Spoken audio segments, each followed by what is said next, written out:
Welcome everyone to Local Grit on this very rainy October 30th, 2025.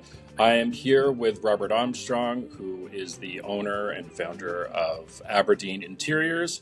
And we're going to chat today just about what it's like to have a home renovation, what it's like to have a home renovation business. And welcome to the show, Robert. Thanks, Alex. Thanks for having me. Yeah, my pleasure. We've worked before, and I love our conversations. So I'm really excited to chat with you just about your story in Aberdeen Interiors. So, you started from nothing. You started a home handyman company, and you've grown it over the last 25 years. Can you tell us your origin story and what sparked Aberdeen Interiors, and what are those gritty moments from the beginning that you remember? Yeah, thanks, Alex. Yeah, it's definitely been a journey. I come from a sales and business development background in luxury retail, and I moved to Hamilton in 2011 from Toronto. I'd lived in Toronto for 10 years, but grew up in Hamilton, so it was a bit of a homecoming moving back. And as my children were starting school, I was looking to go back into my previous career in retail. And given my family dynamic and my wife's demands on her schedule, decided to start my own business. I was a hobbyist carpenter. I'd always been around, mechanical and handyman, and like my dad did everything himself at home, and the rest of my family as well. So I had lots of learning opportunities growing up. Never expected to do it for commercial reasons, but it was born out of a need to fit with balancing the needs of my family together with having a purposeful career. And so with that, I started doing just local jobs for first for immediate neighbors. They would see me building stuff in my driveway, building furniture, assembling cabinets, and doing some odd tasks around the house. And I would get chatting with the neighbors, and next thing you know, I was doing handyman work at their homes, and being referred to their friends and neighbors. Yeah, and that organically grew. So that started in 2012, September 2012, and it very quickly evolved. By 2014, we did our first full home renovation, and my team at that point started to grow. By 2017, a close friend of mine was a master plumber, and similarly looking for balance to be more present with his family. And we started working together and established a plumbing company together, Aberdeen Plumbing. And so that's been in operation now since 2016, 2017. And as things grew and developed, and we started to find our niche in renovating the many old homes in Hamilton, um, the the scope of work was focused more around luxury projects with a heavy design element, and a lot of project management was the foundation of those bigger jobs. And we decided to create a brand that fit with that. And so Aberdeen Interiors was born out of that initial handyman business, and continues today. We have a team of 15 people now in the construction side of our business, and we focus on luxury renovations, remodels, and additions in Hamilton and surrounding area. Nice. Yeah. I mean, with Aberdeen Interiors coming and Aberdeen Plumbing, they were pretty close to each other in terms of inception. How long would you say was it within that 2 years that you started growing outside of your network and outside of your just local referrals? hmm Yeah, it's amazing. I really didn't have an advertising budget at all. I think just until the last couple of years. Those early days, it was very much word of mouth. Branding our vehicles, putting out lawn signs. All of our team members wearing a uniform, a branded uniform. it was really those simple elements that helped to create brand awareness in our community. And as we got opportunities to work outside of our immediate community, outside of Kirkendall, Durand, and Strathcona, and started to branch into Ancaster, Dundas, Burlington, Stony Creek, Grimsby, we really started to branch out. And so, even though we do have still a high concentration of projects in Kirkendall, Durand, and Strathcona, it's great to be, exploring more of those other markets just outside of Hamilton. Yeah, yeah, definitely. Um, just shifting, so talking about, can you walk us through, because a lot of people have desires for their kitchen and bathroom. So can you tell us a story of a kitchen or bathroom renovation that really tested your team's limits, but and made an enriching experience for the family, that in a way that you didn't expect, maybe that. Hmm. Yeah, I can definitely think of one. It was in Ancaster, and it was during COVID, so it would have been early 2020, early 2021. Yeah, a unique situation where a family with young children were looking to create a multi-generational arrangement within their household, and have grandparents and great grandparents even come and all live together, cohabitate together in their large home. And so, in order to meet all the individual needs that the various family members had, we really had to strategize on how we were going to give everyone their own space so that they felt like they had a place that they could, retreat to and have their own peace, their own solitude when they needed it, and as well as to have some really fantastic, gathering places to be able to, celebrate together as a family, and to be able to work and meet and live their lives. There were some other unique needs too. There were some mobility issues with some of the family members, and so it became obvious that putting in a staircase lift or something that might be a more typical approach for those mobility issues was going to create some difficulty for the family as a whole. And so we ended up putting in an elevator, planning to put in a proper 3-story elevator in their home. And that was the first time we had undertaken a project like that.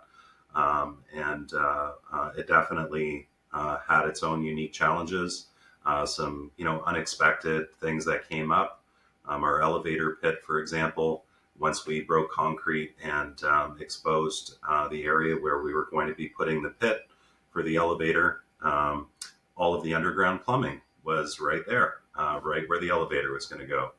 And so we had to pivot a number of times to be able to work around these obstacles and to be able to achieve the result that we had planned for. Um, Ultimately, the family now, after living in the home for a period of time, all of that, all of those ideas, those concerns, those solutions that we came up with collaboratively together between our design team, the architect, and the clients, and their family members. We were really able to check a lot of boxes for all the individual family members' needs as well as their collective needs. And now they have this beautiful, highly functional space that would allow for them to, be able to, have a wonderful family dynamic.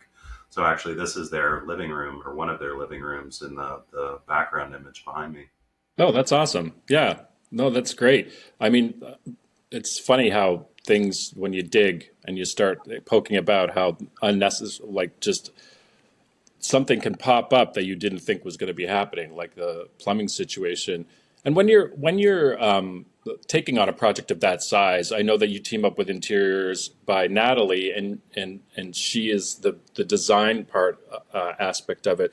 Does she contribute to that part of the project, or is she mostly just the after putting in the sofas and the finishing touches? No, it's very much a team effort, and I think it all starts with trust as a foundation, and to undertake, like for example, the project that I'm speaking about in Ancaster here, that had the elevator. That was a $750,000 renovation. That's a Wow. significant investment, and so someone doesn't enter into an agreement like that without there being a lot of trust established, and it takes time to do that. We work with a variety of different designers, and certainly Interiors by Natalie. Natalie Kurjanzik has been a foundational support to our business over the last 12 years, working with many of our clients, as well as bringing her own clients to us to work with to renovate their homes. And in fact, in the case of this project in Ancaster, this was Natalie's client. So she had trust and a relationship established and introduced me to the clients. And we were able to collaborate together and come up with solutions that were going to work for their family and fit within their budgetary constraints as well.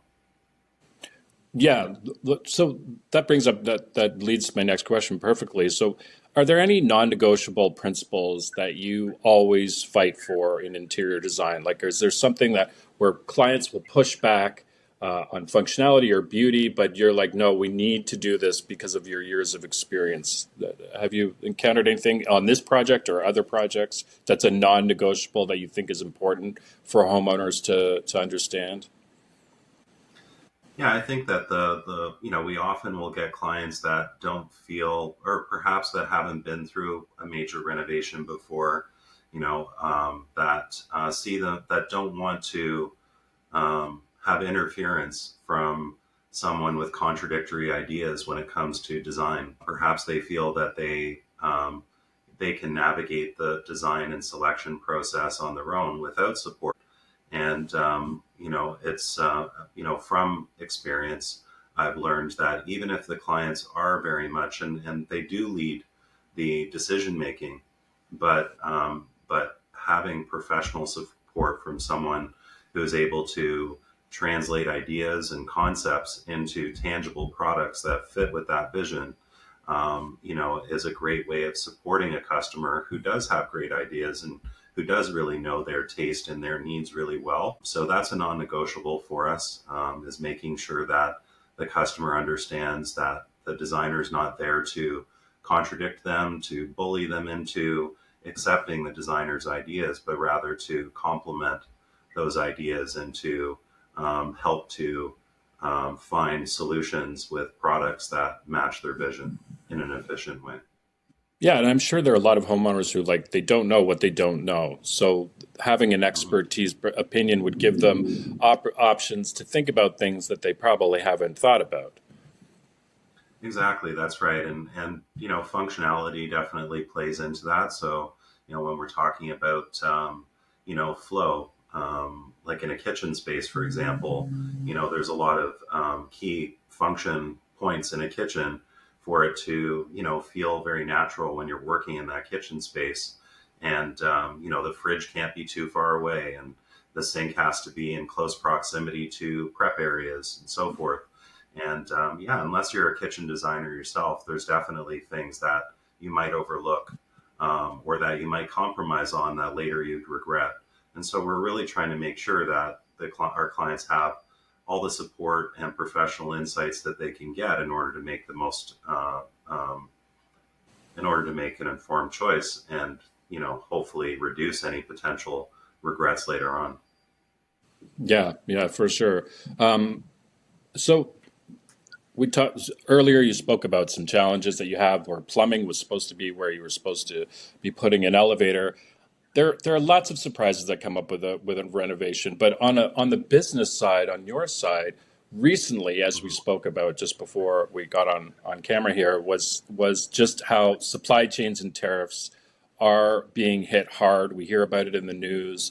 What are some challenges that your business has faced from these tariffs, if any, and how have you circumvented them, or how have you come up with new ideas to work through it? Mhm. Yeah, no, that's a good question, and I feel fortunate that in terms of renovations and remodeling specifically, as well as plumbing, there aren't a lot of tariff implications to our business directly in terms of the products that we're using in construction. Most of our building materials are locally sourced. They're Canadian lumber and a lot of Canadian made products that are going into the renovations and remodeling that we're doing. There are a couple of exceptions, things like carpeting, for example, which isn't super common for us to be working with anyway, but often those products will come from the US. Um, I'd say that the biggest concern when we see what's happening with tariffs is the uncertainty within the economy and the potential for customers to pull back on their spending or feel like they need to defer it until a time that things do feel more stable in the economy and that there is more predictability between our relationship with the states. And fortunately for us, we've managed to continue to secure work, and right now we're booking into next summer and next fall. So we have a good runway of about 7 or 8 months worth of work that's on the books now. But definitely that's a lingering concern and something I try to keep my finger on the pulse of, just with following the news and talking to other business people like yourself about your experiences and the things that you're seeing and seeing with your clients. Hmm.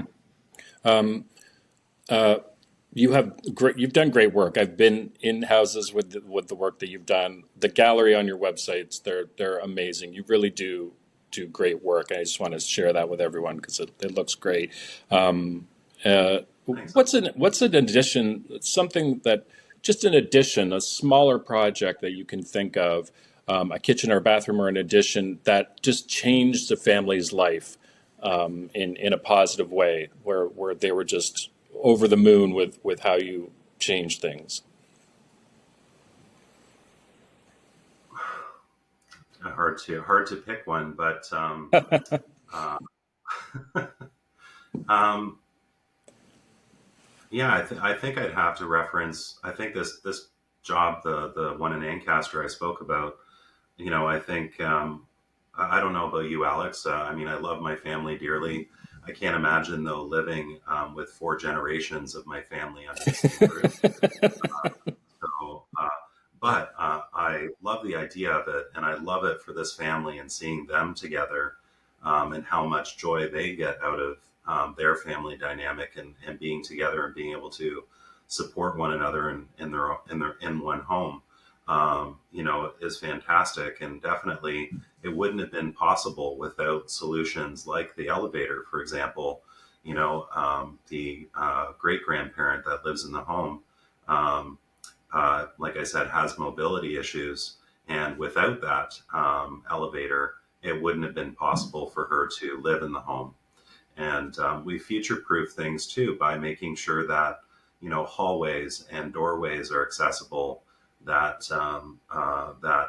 this grandparent's bathroom is accessible and has blocking in the walls for all the different places that over time they may need some additional support measures or grab bars.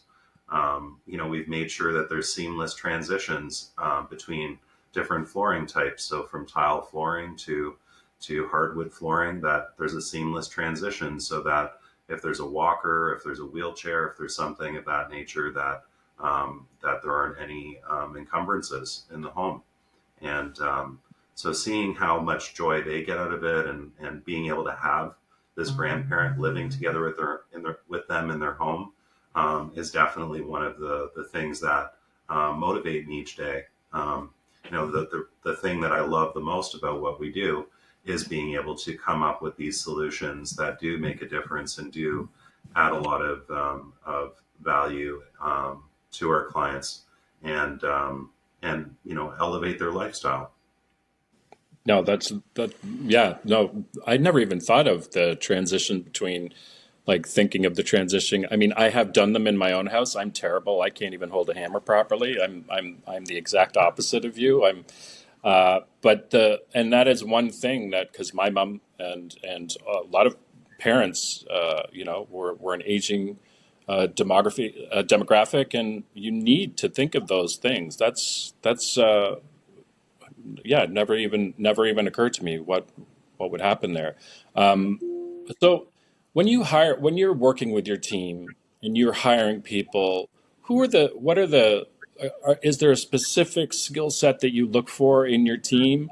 Is there a specific, you know, just way of mannerisms that you look for, or do you just want to try and get the best skilled technical people? Yeah, that's a great question. I I definitely have made my own mistakes over the years with hiring. The first time I tried to expand and grow my business, I wasn't well prepared for it. I hadn't put all of the right processes and systems in place to grow successfully.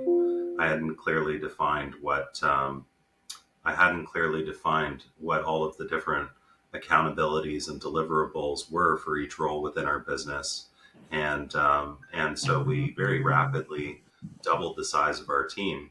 But we focused almost exclusively on the perceived skills that they had on the tools, and what resulted was messy.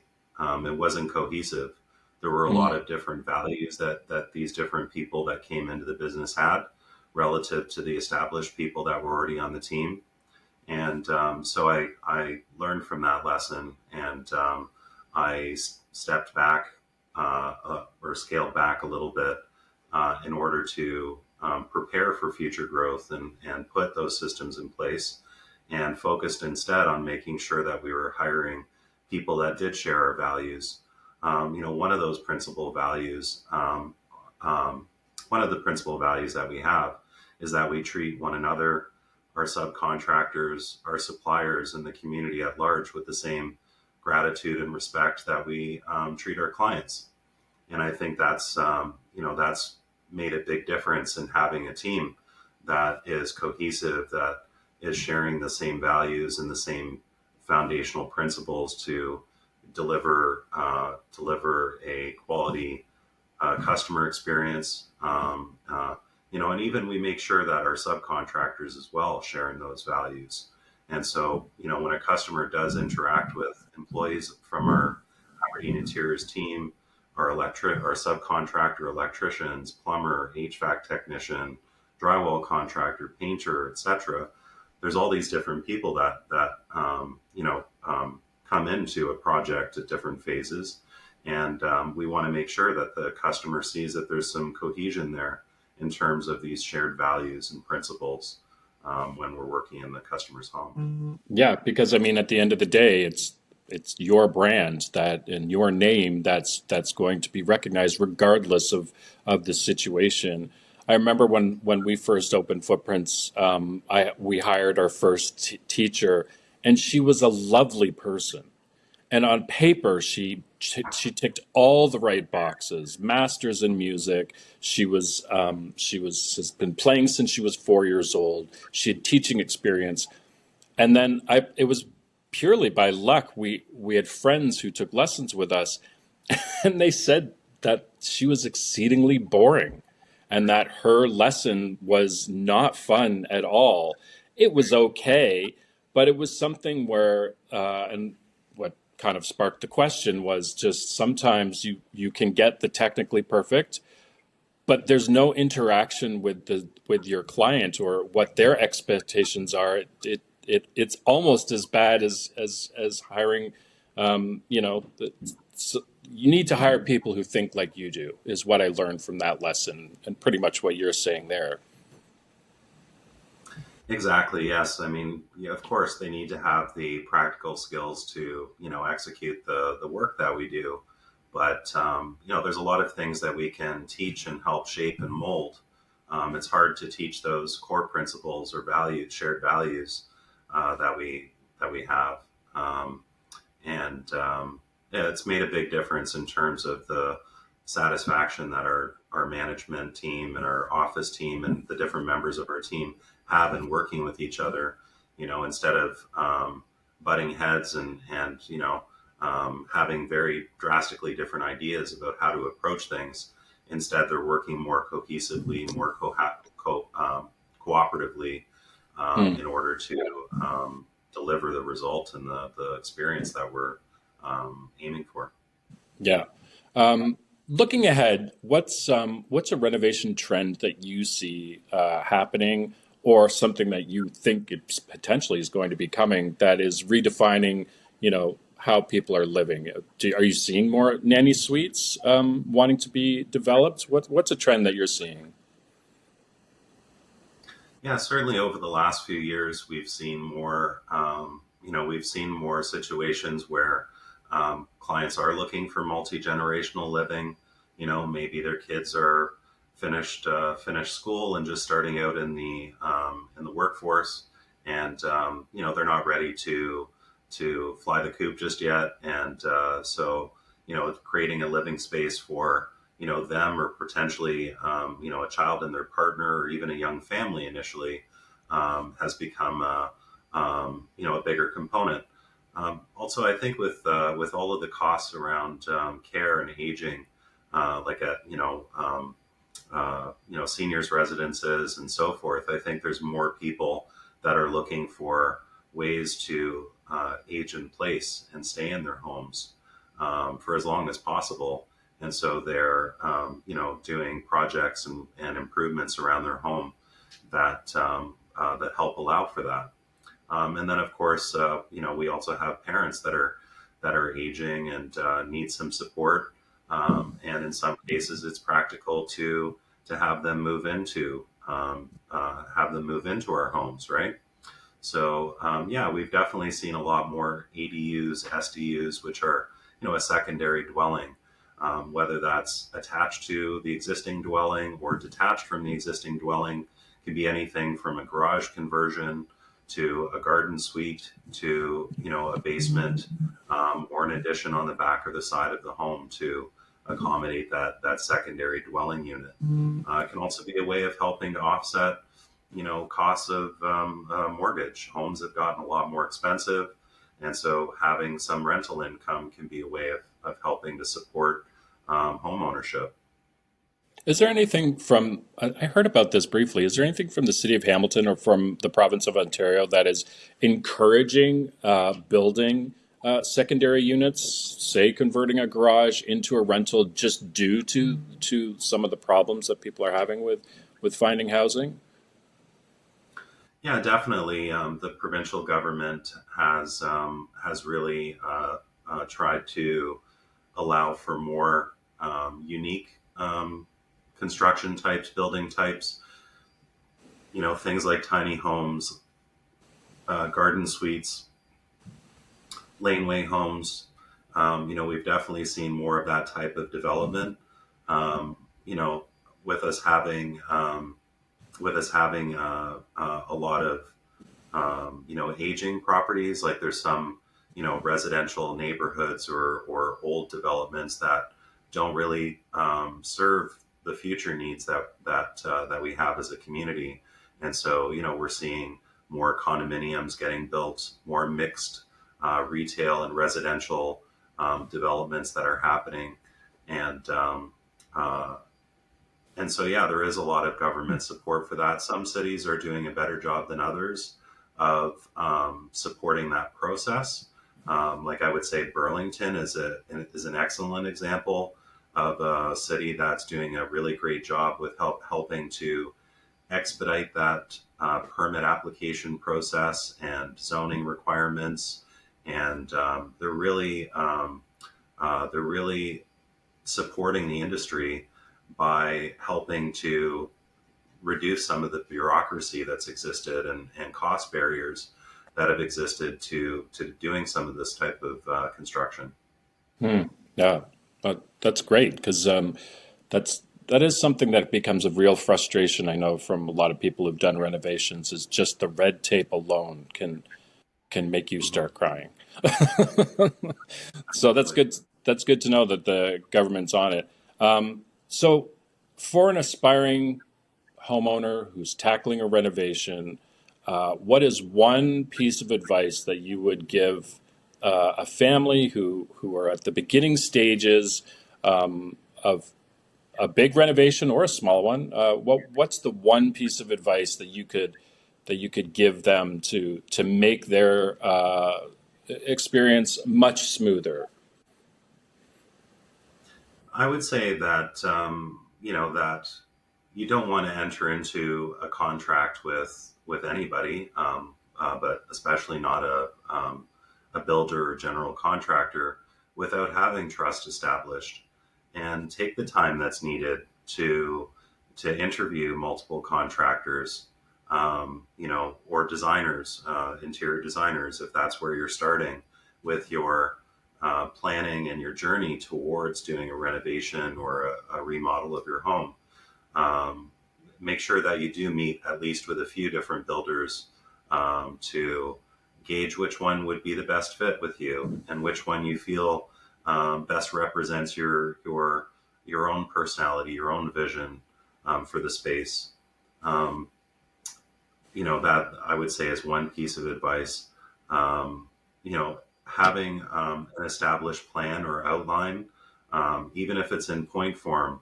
If you're renovating, the main floor of your home, for example, and you want to try to get three apples to apples, comparable quotes from three different contractors, I think it's important to know that if you specify and that you give those three contractors the same information about what you're looking for in the renovation, you'll get closer to having that those comparables.